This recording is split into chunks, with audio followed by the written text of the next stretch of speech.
The Digital Photography Cafe show is brought to you by Focus Pyramid, the autofocus lens calibration tool for your camera, and by ShootProof, the easy way to proof and sell your photos online. Welcome to the Digital Photography Cafe show. Join hosts Trevor Curran and Joseph Christina as they chat about the art and business of photography.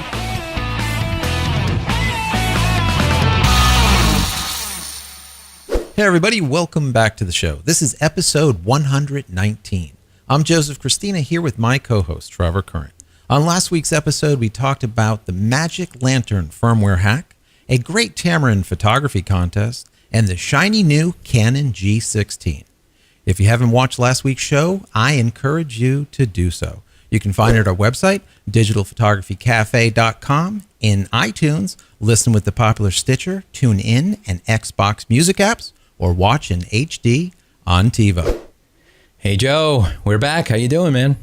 We are back. Yes. Good. Everything is good. How's everything with you up there? Everything's good. We're kind of finishing up summer vacation here. We spent a couple days, went away for a few days, and went to an amusement park here in New Jersey. It's called Great Adventure, Six Flags Great Adventure. That is really is a great adventure, man. That place is huge.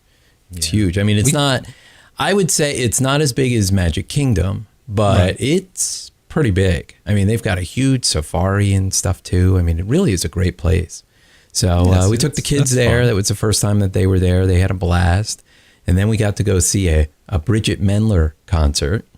Oh. And for those of you who don't have young kids, Bridget Mendler is one of those Disney kids. She's on a TV show called Good Luck Charlie. And I don't know, she's like 20 years old. She plays like a high school kid or something. She sings and dances and does all the Disney kid stuff. And my daughter and son are just fascinated with her. So we found she was going to be there. We're like, oh, you want to go see Bridget Mendler? They're like, yeah. I know. It amazes me. I mean, Disney just, they mold these kids into like products. It's absolutely amazing to watch. I mean, you'll get a kid that's just really good at acting. All of a sudden, the next thing you know, they have an album. Yeah. It's like, or they're singing, dancing. I mean, and it's good. It's, it's, I don't even know. I really don't know. They are a machine over there. Amazing. They know how to do it. They're definitely machines. Yeah. And we've, I think I've talked about it in the past. We've gotten a few kids into Disney, down here in Orlando because we're close by. Right.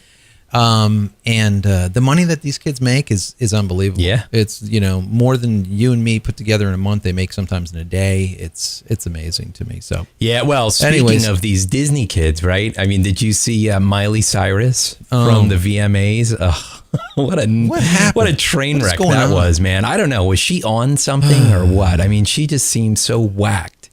And apparently, I don't know, I heard a report, I don't know if it's true or not, but Robin Thicke, the guy who was singing with her at the time, apparently he didn't know she was going to do what she did. And apparently it was not scripted. It's supposedly that she just, did it after the fact. They didn't know that was going to happen. Who knows? Yeah, he was really ticked, supposedly.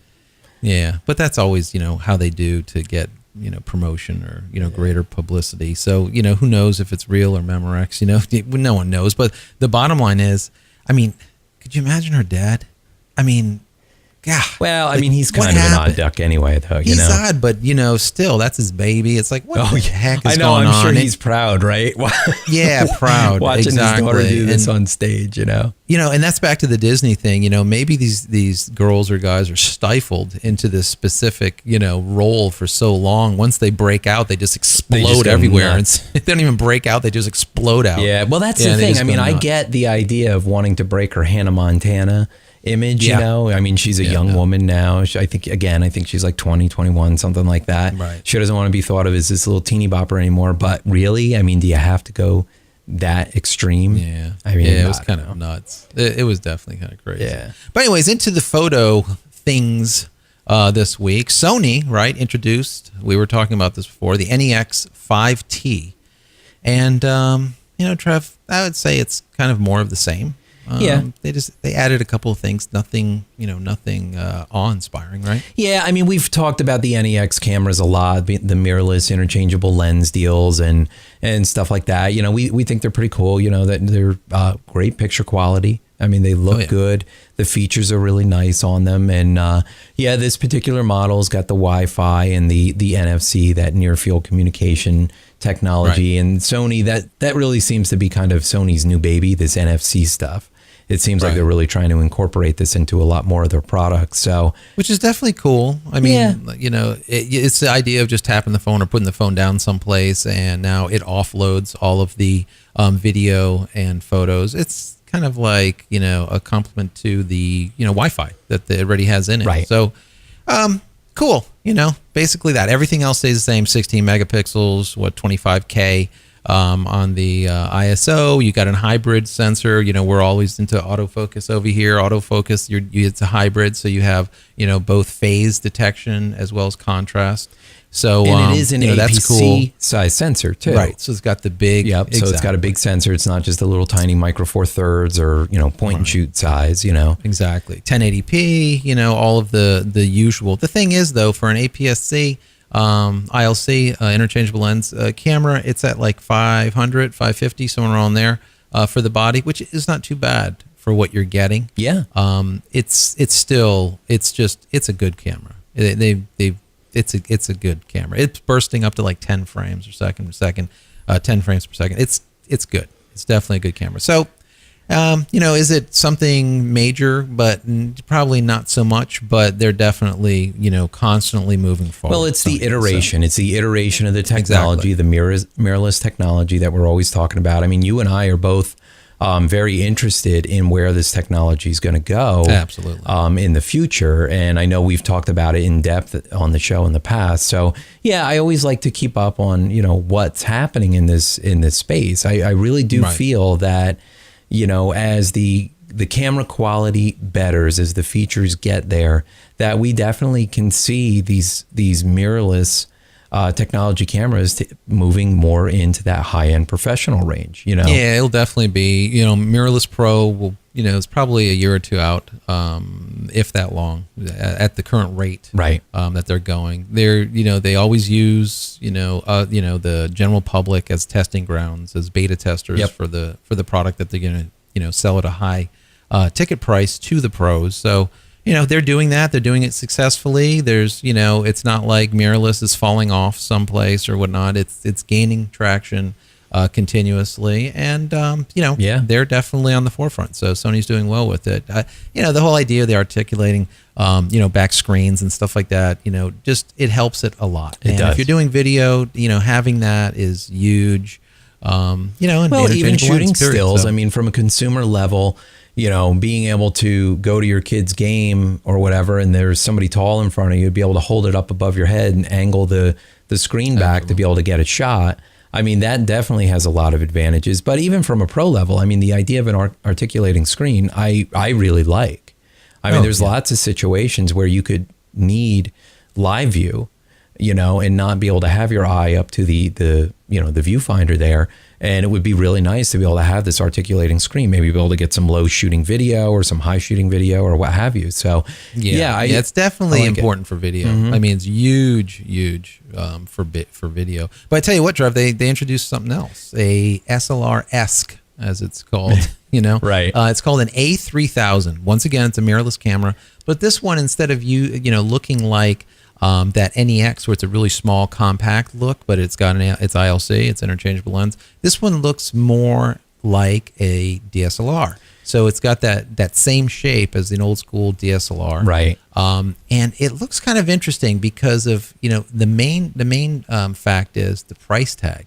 It's going to be around $400, number one. It's shooting 20 megapixels, but what's nice too is we're back to APS-C. Yeah, again. So you have that large sensor. The APS-C sensor. Basically, it's an NEX camera. I mean, that's kind of what they're boasting it as, but in a body shape similar to a DSLR. So it's got more of that grip handle to it, and kind of the viewfinder bump there and stuff like that. Exactly. It looks good, and for the price of $400, I mean, that's really not a bad price for a camera with this quality. I mean, 20 megapixels, APS-C sensor. I mean, that's a good size sensor, No, absolutely. And you can use, of course, the Sony lenses, the Zeiss lenses, and on and on. You can do E-mount, G-mount, blah, blah, blah. So the idea of it is, pretty solid. It's definitely solid. You're doing video 1080p, both 24p as well as 60i. It's good. It's definitely good. And for the price, it's just showing that APS-C, which is a decent size sensor, the cost is continuously going down. Right. It's pretty interesting. And remember that $400 price, that $399, is with an 1855 lens. That's including a lens. Yeah, it's not just that's the body. Not just the body only. Yeah, it's a lot of camera for a very cheap price. Yeah, I mean that's the price of. I mean, I don't know. Can you even get an entry level DSLR for that? I mean, usually the body only is like $400-500 depending on the model you get. So yeah, I mean, I think this is interesting. Again, more movement in the mirrorless technology. More products getting out on the market for the consumers to test and get acceptance. Yeah, but and you think about it, mirrorless in this, let's say, respect, like we were saying, are people going to move towards mirrorless? This might be Sony saying, hey, you know what, all right, so we have the compacts and their ILCs, they're mirrorless. Okay, now the pros they don't like that. They need something that looks like a quote unquote real professional camera. Right. Let's just go ahead and rebox it and stick it inside of a frame, like a plastic body at first. Maybe they'll go magnesium, whatever. And make this form factor of a DSLR and see if they start migrating towards that in comparison to the other. So this might be like that first, shot, to the bow. And just see what happens with it. Once again, we both believe that this is going to be the technology of the future is mirrorless, and maybe this is just a way for them to just to see, will people, more of the pro-ams pick this up so they can move this same type of technology into a quote unquote pro body. Right. Yeah, exactly. And, part of all this new technology is Wi-Fi, right? Wi-Fi is in all of these new cameras and stuff that you're buying, but if you're using an older camera that's not Wi-Fi equipped, there's still the ability to add Wi-Fi to your camera through one of the SD cards. iFi makes them. Transcend actually has one now, which is pretty interesting. I mean, again, the dollars on these things, I mean, they're not cheap. An iFi 16 gigabyte SDHC card is almost $90. It's not cheap, but Transcend is always, cheaper. It's going to be like close to 70, I think. But don't forget, Trev, just a year ago or not too much, longer, like to get a Wi-Fi out of a Canon. Oh my God, you're talking hundreds and hundreds and hundreds of dollars. And you were talking a lot of money for that. It was crazy. Then you had the Wi-Fi that was built into the grip, and it got to be really very, very expensive. So, here now we're getting, this Wi-Fi technology in the SD cards and giving you SD storage too. So something like 8 gig, 16 gig, 32 gig, even I think now a 64 gig card SD with the Wi-Fi built into it. I mean, that's stellar. That gives you a lot of functionality there for moving photos around without having to plug in, especially if you're on location. You just put the phone, not the phone, but put the camera down and just let it go ahead and download without playing around with wires and whatnot. It's pretty cool. It's definitely cool. Yeah, so, I mean, connectivity into your network, being able to download that way, being able to connect to a smartphone and transfer photos for uploading online. I mean, it definitely gives a lot of added capabilities. I mean, me personally, in my workflow, I don't really need a wireless setup, but that's me. I mean, there's a lot of people out there, though, that could probably really benefit from having a wireless workflow, kind of the wireless input portion to their workflow. So, originally, these Wi-Fis were slow. I mean, like, for example, with this Transcend, it's running the 802.11, the B, the G, and the N speed. That's pretty quick. Now, it's giving you a max, I think, of like 2 gig files or whatever that'll transfer, which is fine. That's fine. It still, I mean, you're not going to transfer huge videos. That's brutal. Yeah. You don't want to transfer stuff, at that speed, at that size for sure.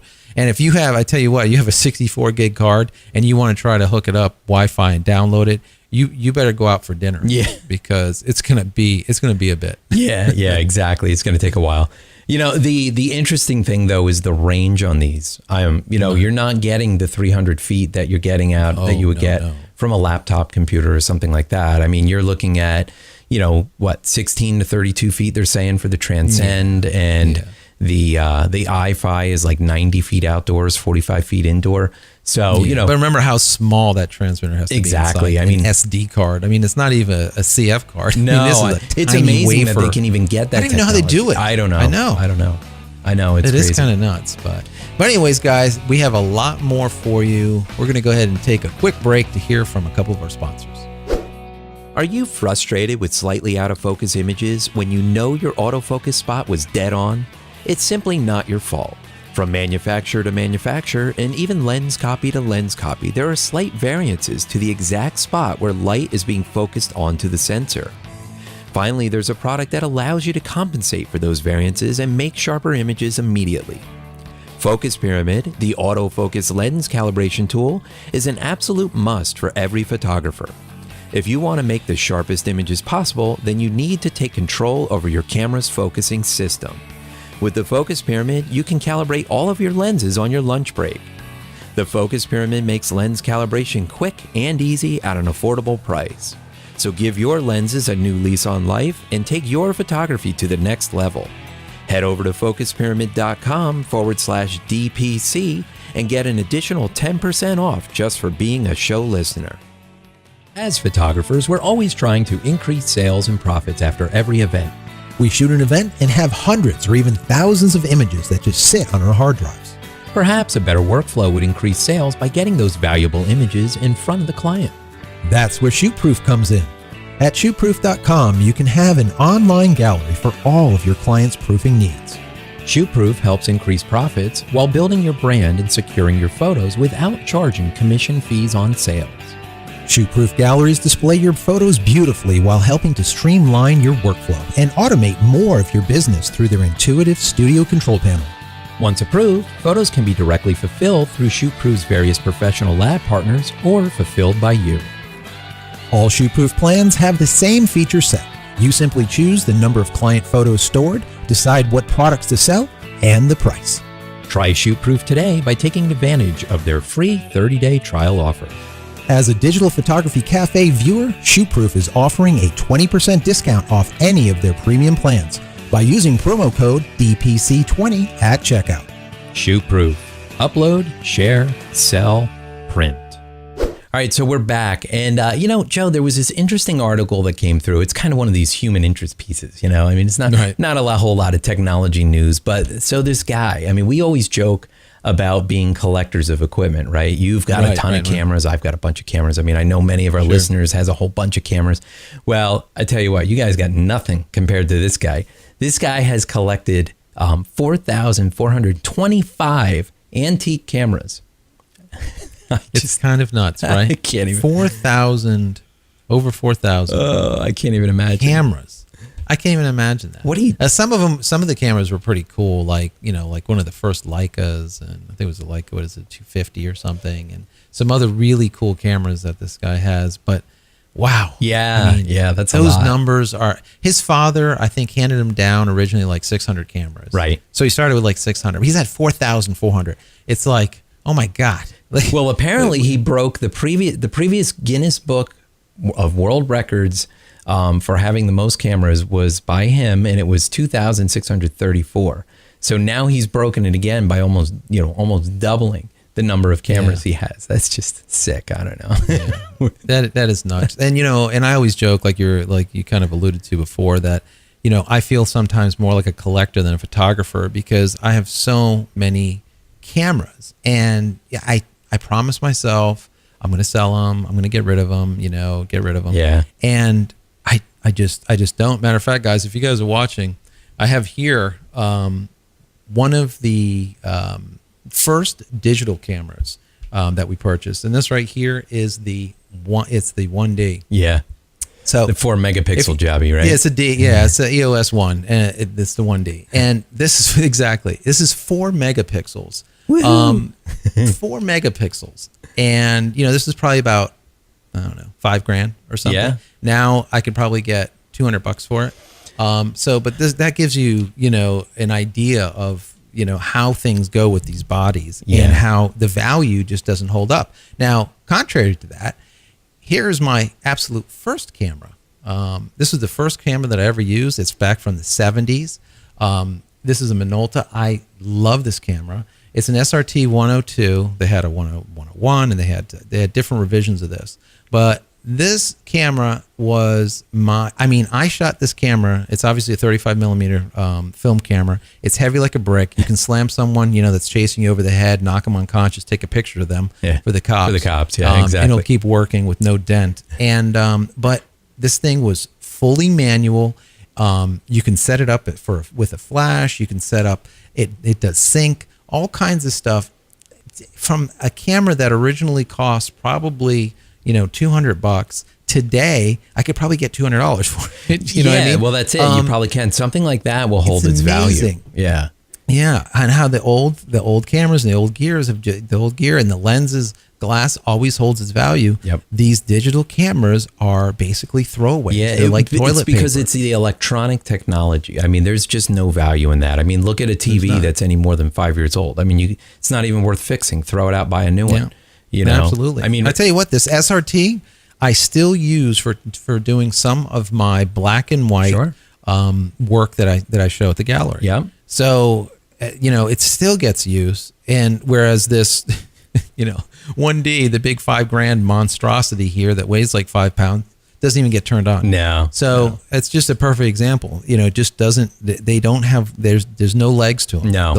Their life expectancy is so short. And as I've said many times in the past, if you have money burning a hole in your pocket, buy lenses. Don't buy bodies. That's right. Buy a body once every 4 years or 5 years, or if there's a feature that you absolutely have to have. Right. If it's more of the same, just don't buy it. What you have is probably plenty good for an 8x10 that you're going to be printing most likely anyway. That's right. Yeah, my first camera was one of those old Kodak disc cameras. What did you get, like 15 exposures on it or something like that? Yeah. The negative was like, not even postage stamp size. I mean, it was tiny. Those are like 110s, I believe they were. And, yeah, that was good. I had a full manual Ricoh. Don't remember the model number. That's what I used when I was in art school.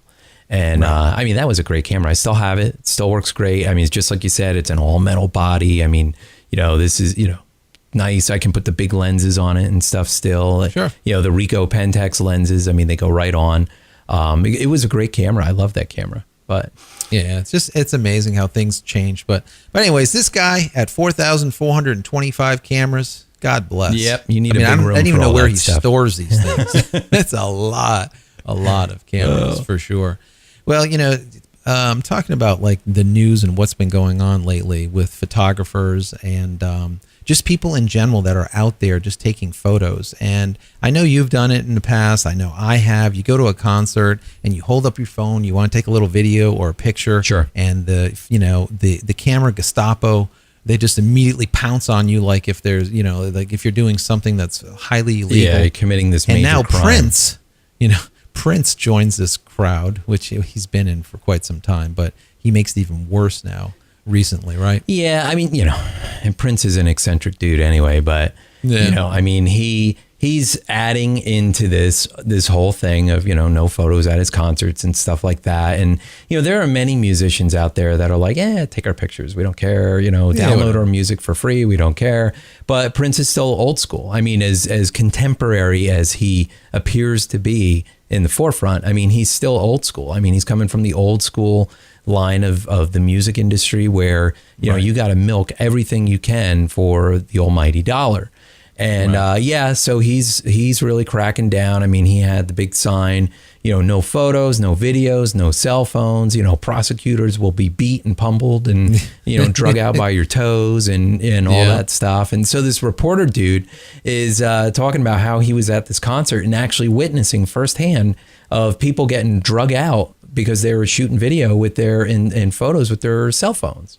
You know, it's almost like they're timing it. If if your cell phone is up for 3 seconds, it's okay. But if it's up for 10 seconds, it's going to get it's no good because it's video. Now it's video. Yeah. It's just a hot mess. I mean, some artists get it, and some don't. I don't care if they're old school or new school. Some of them get it and some of them don't.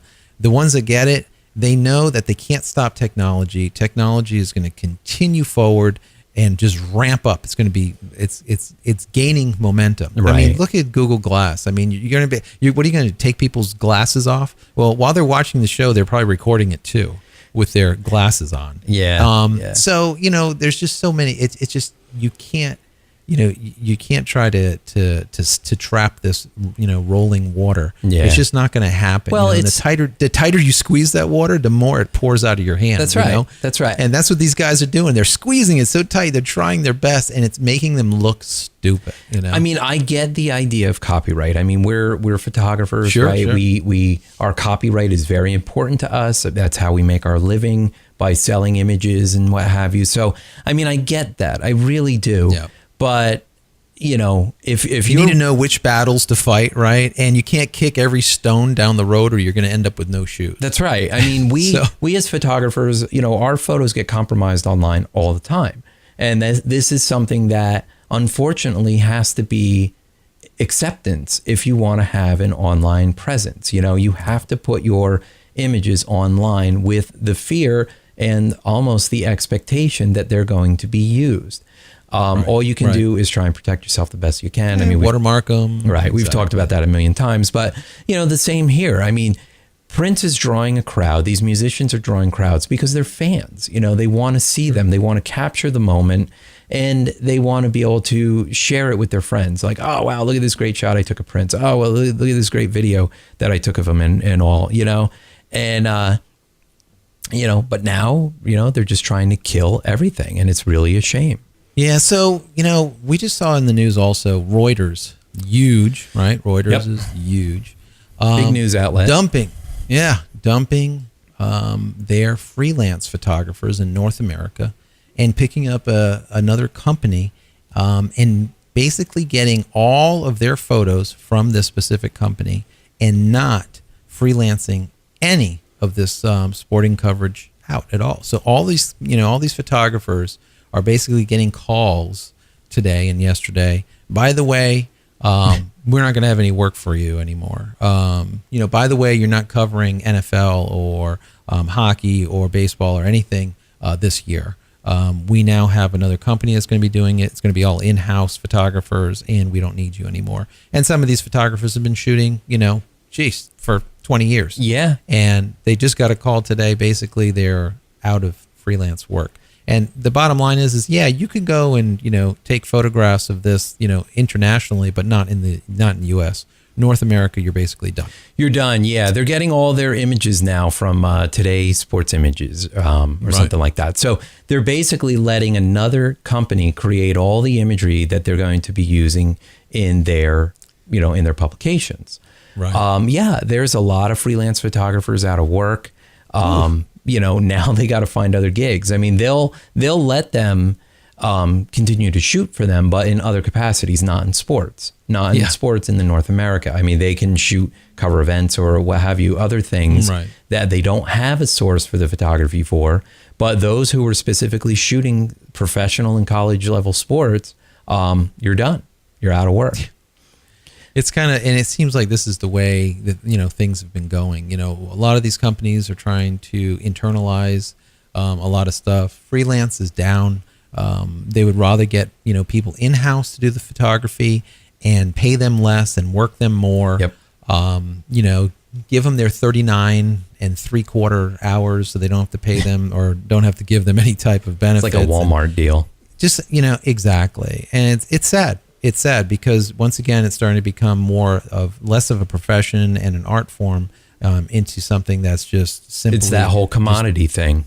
It turns into a commodity. Yeah, so it's a mess. It really is a mess. I mean, and it's sad. I mean, just today, as a matter of fact, I was at hair place getting a cut, and I was talking to the girl, and it came up in conversation about what I do and everything. And she's like, oh, I have a friend who went to art school and majored in photography and, moved out to California, and she just can't find any work. And I said, well, yeah, I said, times are really tough. There's so many photographers out there looking for the same business. There's so much competition, and as a new photographer trying to get in-house with somebody to work as an apprentice or something like that is very difficult. And, Right. if you don't have the experience, if you don't have the book yet to try and get out there and get it, even, a couple of your own gigs is very difficult. And now you've got these seasoned professionals who are losing their work because of a business model change. Yeah. And a lot of these quote unquote seasoned professionals are going to be moving into the marketplace. Right. And looking for in-house jobs because they're going to find security there. Right. And it's just like, it's just like with any profession though, there's security always when you work for a company, but you can make the most money when you work for yourself. Right. So, but when those quote unquote self jobs are, becoming more and more scarce, it definitely, it makes you think, well, maybe we should move into, the general marketplace, work for a company, a magazine or some type of publication, right, and do the work that we love to do. And we just get paid slightly less, but at least we know at the end of the day, quote unquote, we can clean our tools and go home and not have to worry about the bookkeeping and all the rest of the analysis and the advertising and the social media and all the rest of the stuff. And just, spend time with family. So, yeah. There's definitely something to be said about that. I mean, I did that deal for, 20 plus years working for the man. And and it was a good time. And yes, I mean, it was fantastic. And I had benefits and had the security of that paycheck every 2 weeks and stuff, and I was making really good money. But, times have changed. Things have happened. Right. And that's where if you do find yourself in the situation of being in your own business, you really have to do it. I mean, you just got to go at it. Like we said, 80% of a photography business is business. And the 20% absolutely. Is like creativity, is the shooting. Yeah. Yeah. So, talking about shooting and sharing, Facebook goes ahead and unveils shared photo albums, which is kind of interesting, right, Trev? Normally you'd post an album up and it's basically your baby. You edit it, you curate it, and, post whatever you want and pull out whatever you want. Now there's quote unquote shared photo albums that you can actually share across a number of people that can all be able to upload or modify or change these albums, which is kind of interesting. Just think of it as like a family album, across an entire family of, let's say, relatives even, that can put these images into this one spot. So it is interesting. Yeah, it is interesting because, from a marketing standpoint and a business standpoint, as photographers, you may create albums on your Facebook page specific to a client or an event and upload a handful, a select number of images to that album to be able to share with your client and of course with their families and friends. A tactic though that might be looked at with this type of approach is making a shareable album that maybe the attendees from the event could also upload into your album. Now, absolutely, it gets a little gray because, you want to make sure that your photos stand out as the professional batch and that these others are the, the guest batch. But what it does is it creates that social sharing network. You get people coming in, paying more attention to you and what you're doing. So it's kind of interesting. Yeah, and they're kind of setting it up kind of interestingly too. They have three, setups. You can do it either. You can set it up as public, as friends of contributors, or just contributors to be able to modify the album. Right. So you do have some type of privacy settings that you can set up in there. So yeah, it could definitely be a nice little way to kind of interact with those people that you no longer would be having any type of interaction with from, let's say, a wedding that's already come and gone. And, hopefully your, quote unquote, professional photos stand out, which they should. They should very well. They should stand out over everyone else's. If they don't, then you need to rethink what you're doing. But it is definitely, it's an interesting concept. And, it's a good way also to pull people at that point off that site to another location, to another site that sells those prints. Right. So, they can go and say, I absolutely love this picture.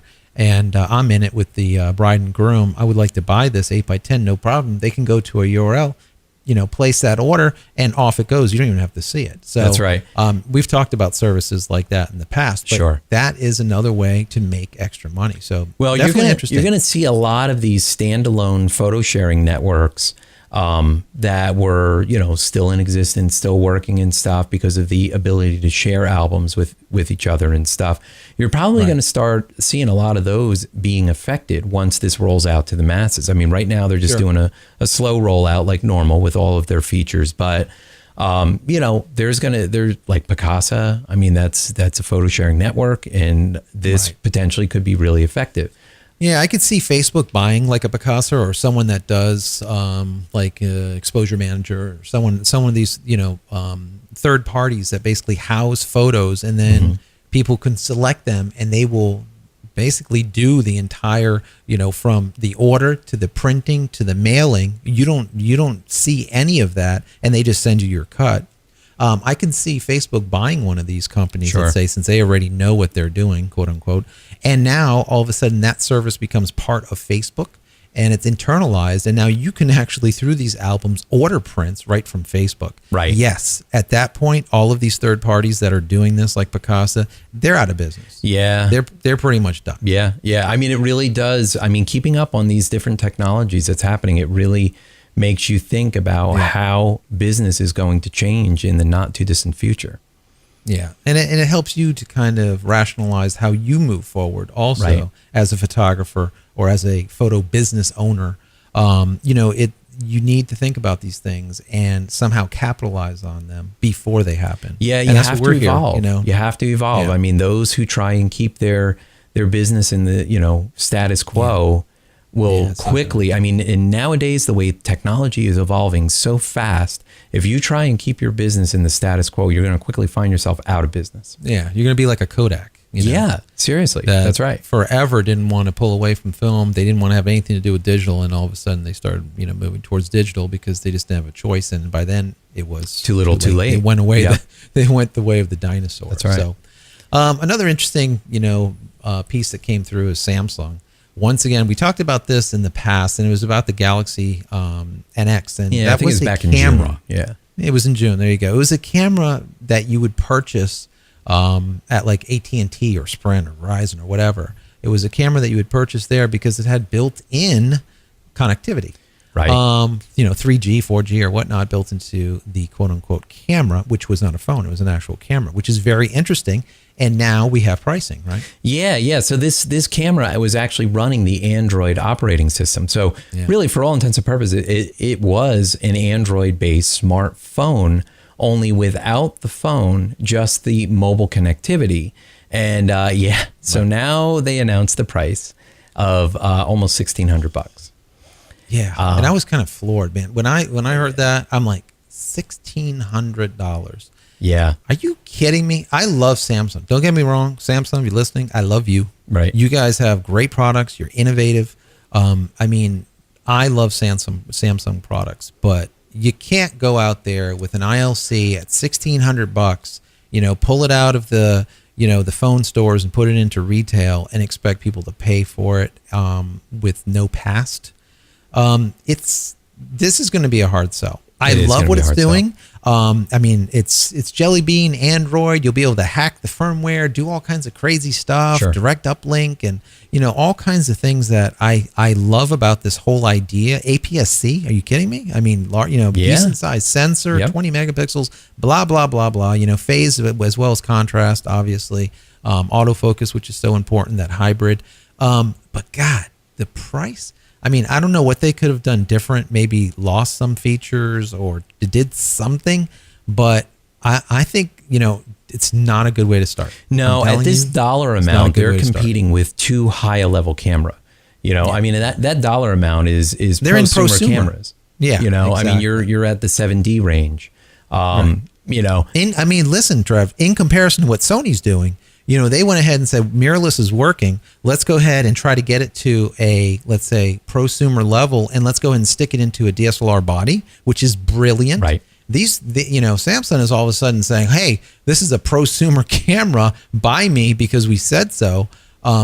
Yeah, and we're going to charge you $1,600 for it. Yeah, yeah. I think they're going to have to rethink this. I have a feeling you're going to see the Samsung type of camera come out again in a cheaper form, and maybe they'll keep this there.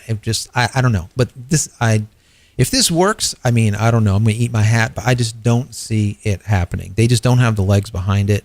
They don't have a pass. Well, it's a whole new platform for them. It's a whole new platform for them to take, out of their traditional point and shoot range and marry it to this Android operating system. They've never done it before. I mean, not to this level.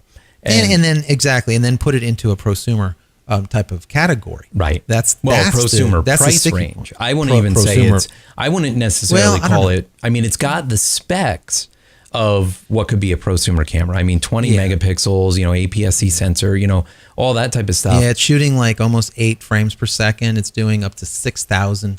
I see. I mean, according to the specs, it can definitely hold its own with like a 7D or something like that.